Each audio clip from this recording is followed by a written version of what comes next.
Hi all, இது rava dosa recipe தான். டக்குன்னு இந்த பிக்கை ஷார்ட் எடுத்துக்கோங்க.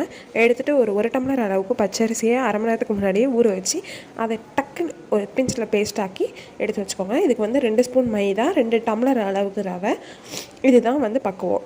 இது கூட 3 ஸ்பூன்ஸ் ஆஃப் கர்ட் ஆட் பண்ணிவிட்டு இதையும் பேஸ்ட் ஆக்கி கொஞ்சோண்டு தண்ணியில் ரவையை விட்டுட்டு அந்த இதுலேயே இதை ஊற்றிக்கங்க. இப்போ கடுகு, கொஞ்சோண்டு சீரகம், வெங்காயம், கேரட்டு, பெருங்காயத்தூள், கருவேப்பிலை, அப்புறமே லைட்டாக இஞ்சி, பச்சை மிளகா, கருவேப்பிலையும் மறந்துடாதீங்க. நல்லா போட்டு வதக்குன்னு வதக்கி எடுத்துகிட்டு அதையும் இந்த மாவோடையே கொட்டியாச்சு. அவ்வளோதான். இப்போ தண்ணியாக நல்லா மாவை கரைச்சிக்கோங்க. இதை கன்சிஸ்டன்சி. இதை ஒரு 1/2 அன் ஹவர் விட்டதுக்கப்புறமா ஒரு தோசைக்கல்லை போட்டு நல்லா ரெட்டு கலரில் முருவ விட்டு எடுத்திங்கன்னு வைங்க, செம்மையான ரவா தோசை ரெடி.